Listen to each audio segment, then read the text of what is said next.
Hey, you kids, get off my lawn. No, really, we had the remnants of a hurricane come through here, and the ground's wet. So get up off your ass and go home because you're going to catch pneumonia sitting out there. And before I go any further, thoughts and prayers out to everybody affected by Hurricane Ian. That thing was a beast. I got a dusting. I got a fraction of what you guys got. Thoughts and prayers with you. I hope everything's okay. And now with that, welcome to Cranky's Corner. I am the cranky old man. And yesterday was a pretty rainy, miserable day. Yeah, we didn't get it as bad as some. We just got rains heavy at times and some stiff winds. And I know a lot of people got it worse. But still, it was enough to keep me indoors. And while I was indoors, I couldn't chase the kids off the lawn. Couldn't do anything I wanted to do. So I went and I dug through my record collection. And here's what I come up with. Oh, bands like Barnabas.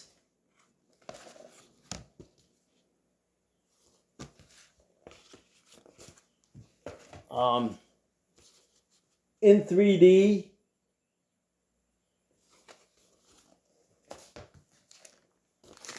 Striper. And yeah, it's the picture disc, so you know I gotta show it.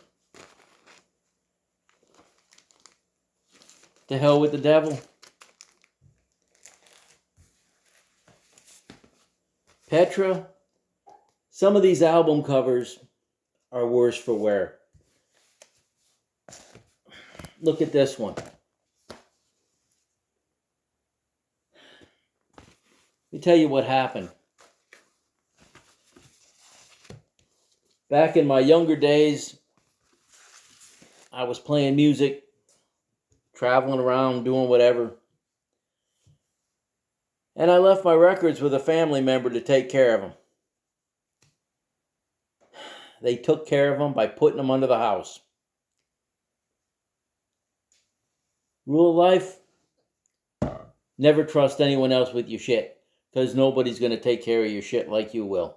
It's not as important to them because it's not their shit. It's your shit. So you handle your shit. There. That's enough shit. Now let's move on. And then I found this gem. The Resurrection Band. These guys were incredible. I absolutely loved them. I got a bunch of their albums. Their output was phenomenal.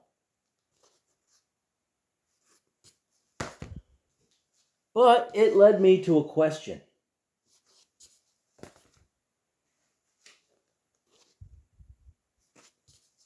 They were all these bands that I just showed you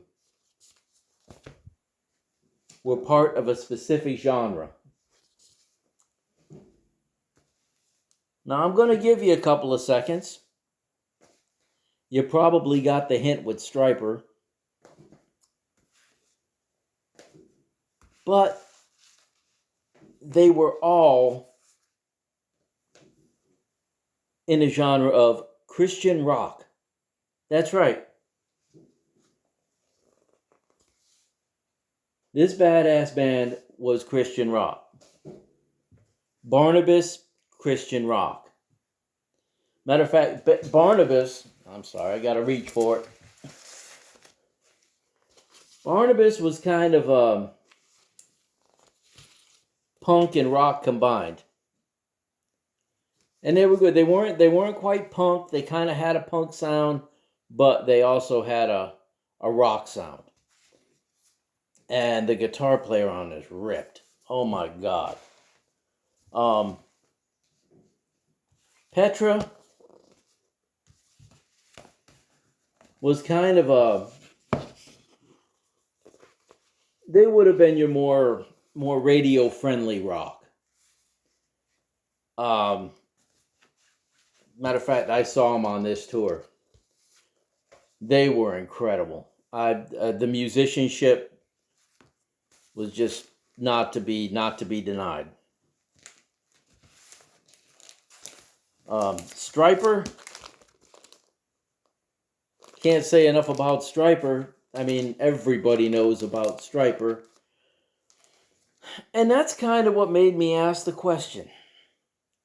Christian rock, why does it exist? Why does Christian rock exist? Now, before y'all start typing and getting ready to nail me with your vitriol about how I'm evil and I'm going to hell and blah, blah, yak, yak, hear me out on this. All right? I'm not talking about the music. Why am I not talking about the music? Because music is subjective. 3 people can listen to one song, and each person can pull a different opinion on a song. Music is art, and art is subjective. And that's all there is to it.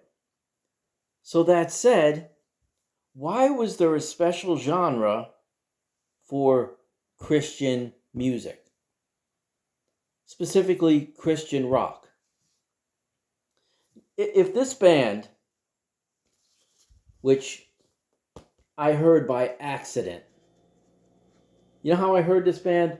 I heard this band because my buddy George, he had a friend named Phil.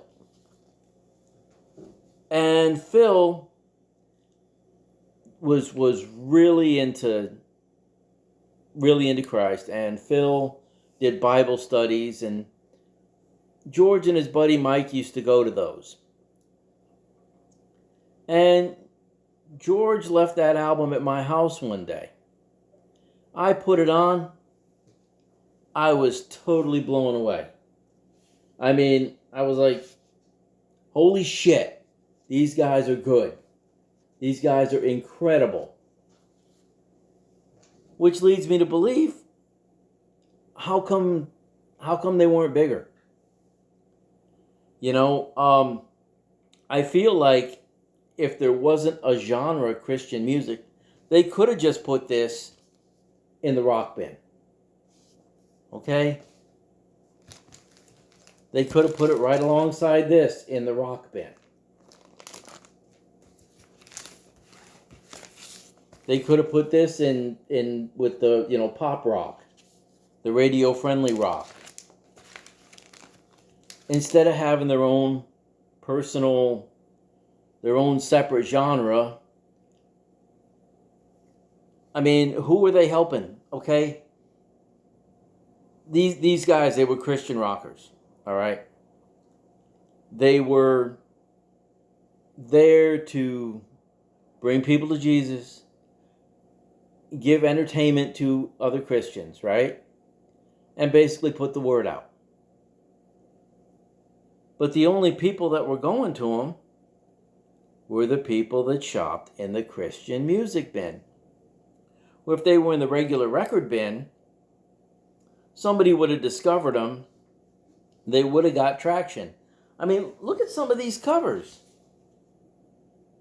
That's a pretty cool cover. You know, I would have bought, I mean, back in the day, before the internet, I would have bought some of these. You know, just based, you know, on the cover, because that's pretty much what you had to go by back then. Best cover won, right? You know, cover and word of mouth. But the only way I knew about it was somebody left one at my house one day. And then after searching, I found out they were in the Christian section.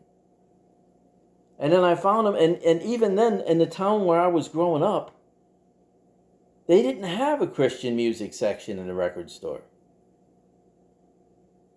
I had to go to a place called the Mustard Seed, and it was all the way up in Southbury. And it was like I want to say like a 40-minute ride to get there.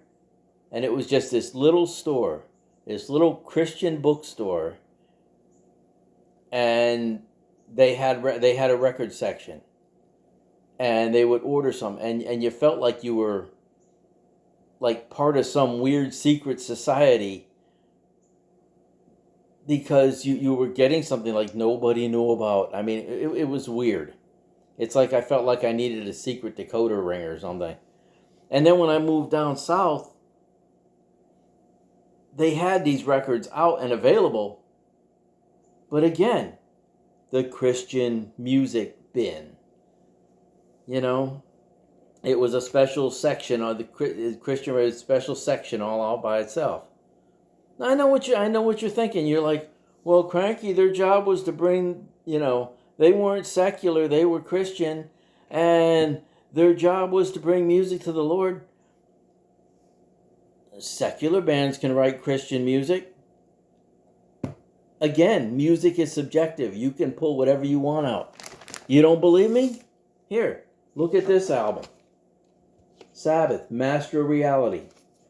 With the exception of 2 songs on here, and I'm going to say Sweet Leaf and Solitude, this could be considered a Christian album.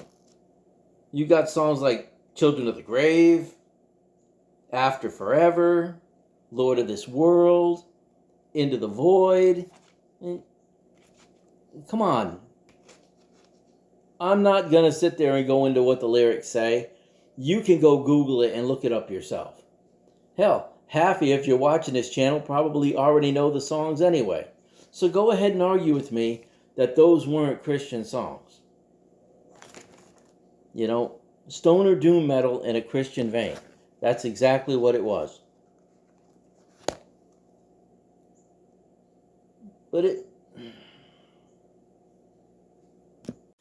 Matter of fact, secular bands have been writing Christian music for a long time. I mean, come on. Remember this one? Jesus is just all right with me. Jesus is just all right. Oh, yeah, come on, sing it with me. Y'all know the words to this. Classic rock radio plays it all the damn time. There was talk about Kansas. I remember hearing debates about Kansas possibly being a Christian band because some people pulled out things from like Dust in the Wind and some of their other songs. Carry On Wayward Son. Some people pulled out. I mean, again, music, speculative, 3 people, different meanings. We could go on. But these bands, the only way you were going to find them, especially where I grew up and the time I grew up, was, well, you had to become a Christian. And then once you became a Christian, you got exposed to other Christians and other Christians who listened to this, and they introduced you to it. And then you had to go seek it out and find it. So it led to like some sort of a weird quest where you'd have to take a day trip to go find these things.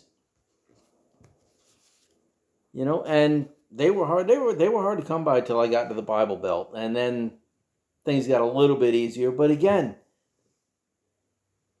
they could have made it a lot easier just putting themselves in the regular record band. I mean, Resurrection Band wouldn't have been too far behind Rainbow, and I would have seen Rainbow. I would have seen Resurrection Band. It would have made it easier. Just saying. I understand. But Cranky. Yeah, I know. But Cranky. The Christians, they were all about, they weren't about fame and fortune. They were all about saving souls. That's fine. That's fine. But don't you think you would have, a few more people would have discovered Jesus or been saved or at least been influenced, positively by this music if they could have found it? I couldn't find it. I had to go to the Christian store. And like I said, the only way I even found out about the Christian bookstore was to become a Christian. Because nobody was talking about it. It's not something they talked about in the smoking area at school. It wasn't, the latest cafeteria gossip. You had to know somebody.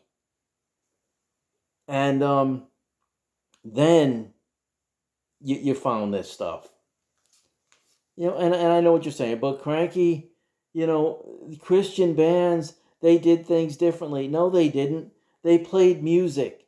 I know they were preaching the word of God. You're trying to tell me they couldn't go into an arena and preach the word of God. Guess what? Stryper did it. Stryper threw Bibles out in the audience. Stryper had altar calls. Stryper gave testimonies. Stryper did a whole 9 yards, and they did it from stage while they were opening up for Anthrax. Now, granted, Anthrax was, people were throwing the Bibles back at them, but somebody caught them, somebody read them, and I'm sure somebody's life was changed for the better because of it. You go fishing, you don't catch every fish. It's one at a time, one fish at a time. These bands wrote about certain subjects. Resurrection Band, they wrote about things like, of course, salvation, but they wrote about, lament, and they wrote about denial, and rejection, and what happens, when you reject and don't keep in line with the word of God. Petra was another one big on writing about Christian living. Stryper was more straightforward, kind of Christ 101, if you will. Just about God and his love, and it was very, very basic. But for the most part, these people, these other bands, they wrote intelligent music, and it wasn't just Christian music as far as like screaming Jesus every other word. It was themed music.